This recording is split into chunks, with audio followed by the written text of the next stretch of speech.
এই যে 1 2 3 4 5 6 40 50 60 বছর বয়স্ক 80 বছর বয়স্ক এদের গায়ে তিতুমির কলেজের শিবিরের টি শার্ট পরায়া এদেরকে দিয়ে মিছিল করাইছে। কালকে দেখলাম দিব্যি টেলিভিশনে শিবিরের প্রেসিডেন্ট সাবেক সভাপতি এরা অস্বীকার করতেছে না কিছুই ছিল না। কত বড় মুনাফেক, আল্লাহর গজব পড়বে এগুলোর উপরে। 50 60 বছর বয়স্ক 80 বছর বয়স্ক এদের গায়ে তিতুমির কলেজের শিবিরের টি শার্ট পরায়া তারপরে হাতে না, ওরা তো লাঠি বলে না, ওরা লজেন্স নাকি, ঠিক আছে লজেন্স, ঠিক আছে, এদেরকে দিয়ে মিছিল করাইছে। আপনি জিজ্ঞেস করেন দিব্যি এই মহাসত্যকে তারা অস্বীকার করবে। এই যে দেখেন দাদার বয়স, এই যে 1 2 3 4 5 6 প্রত্যেককে এটা শুধু এখান থেকে দেখতে হবে না, যেহেতু আপনারা প্রচার করেছেন আপনারা দেখেছেন। তো সুতরাং আমরা দেখেছি ঢাকা বিশ্ববিদ্যালয় এরকমের, কারণ একটা বেসিক পার্থক্য আছে। আমাদের নেতাকর্মীরা যারা তারা সবসময় নিজেকে প্রকাশ করার মধ্যে স্বাচ্ছন্দ্য বোধ করে যে আমি অমুক কলেজের এই পদে আছি, এবং সেটাই প্রকৃত রাজনীতি।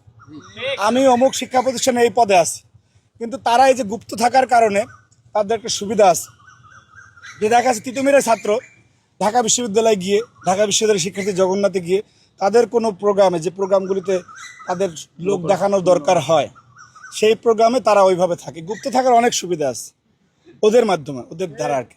আর কিন্তু তাদের প্রকৃত চরিত্র, প্রকৃত জনশক্তি, ম্যান পাওয়ার আপনি সেদিন দেখবেন যেদিন একসাথে তাদের সকল শিক্ষা প্রতিষ্ঠান প্রোগ্রাম থাকবে। এমন প্রোগ্রাম শিবির দেয় না।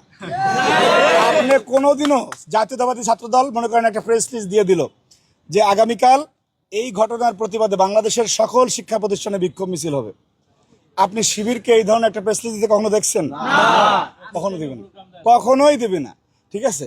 এবং দিলেও তারা সবাই মিলে এক জায়গায়, ওই যে সামনের সারির কিছু নেতা বাদ দিয়ে বাকিদেরকে যে গুপ্ত রাখে।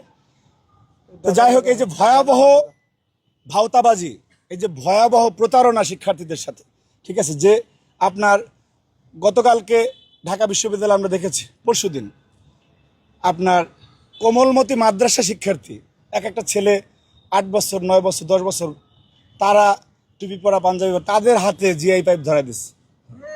এই ধরনের একটা ছবি যদি ছাত্রদলে আসতো, কি ধরনের কথাবার্তা ছড়াতো। কালকে দেখলাম দিব্যি টেলিভিশনে শিবিরের প্রেসিডেন্ট সাবেক সভাপতি এরা অস্বীকার করতেছে না কিছুই ছিল না। কত বড় মুনাফেক, আল্লাহর গজব পড়বে এগুলোর উপরে। যে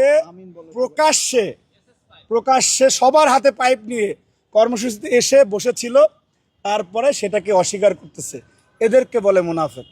তো যাই হোক, তারা যে অস্থিতিশীল পরিস্থিতি তৈরি করতে চায় তারা নিঃসন্দেহে ব্যর্থ হবে। কেন ব্যর্থ হবে?